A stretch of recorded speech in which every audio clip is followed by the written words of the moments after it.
The USS Harry S. Truman, CVN-75, is back in the Mediterranean Sea now. But before they left the Red Sea, they executed President Donald J. Trump's first airstrike order of his current term as Commander-in-Chief. On January 30th, National Security Advisor Mike Waltz and Senior Director for Counterterrorism Sebastian Gorka presented President Trump with a plan to go after the ISIS leader believed to be responsible for recruiting terrorists for operations in the West, who was hiding in a cave complex in northern Somalia. According to Gorka, quote, "This man has recruited terrorists from around the world, trained them to kill innocents, and deployed them back into the West to execute jihadi attacks in more than one nation." The president immediately greenlit the operation with a stroke of his iconic black Sharpie felt pen.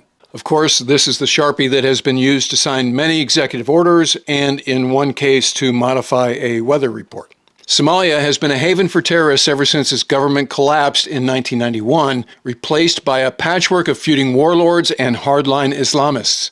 In recent years, after losing control of parts of Iraq and Syria, ISIS built its Somali branch, using their bases there to send money around the globe and plot international attacks.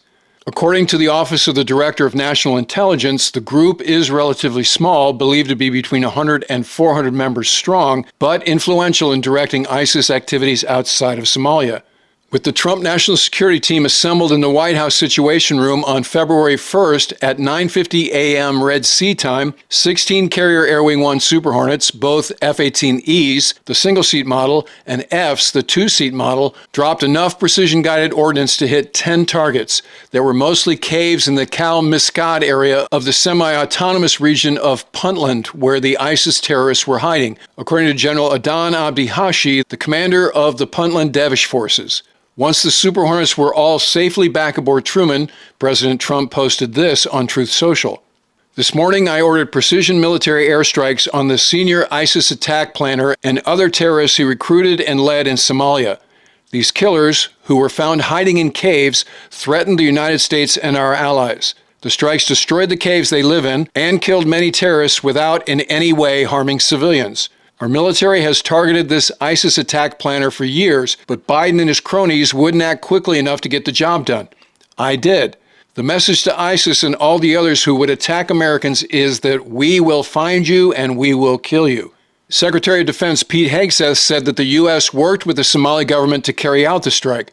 That claim was confirmed by Somali President Hassan Sheikh Mohamud's office in a tweet that reads that he was, quote, "informed of the strike, and he acknowledges the unwavering support of the United States in the fight against international terrorism. This latest operation reinforces the strong security partnership between Somalia and the United States in combating extremist threats," end quote.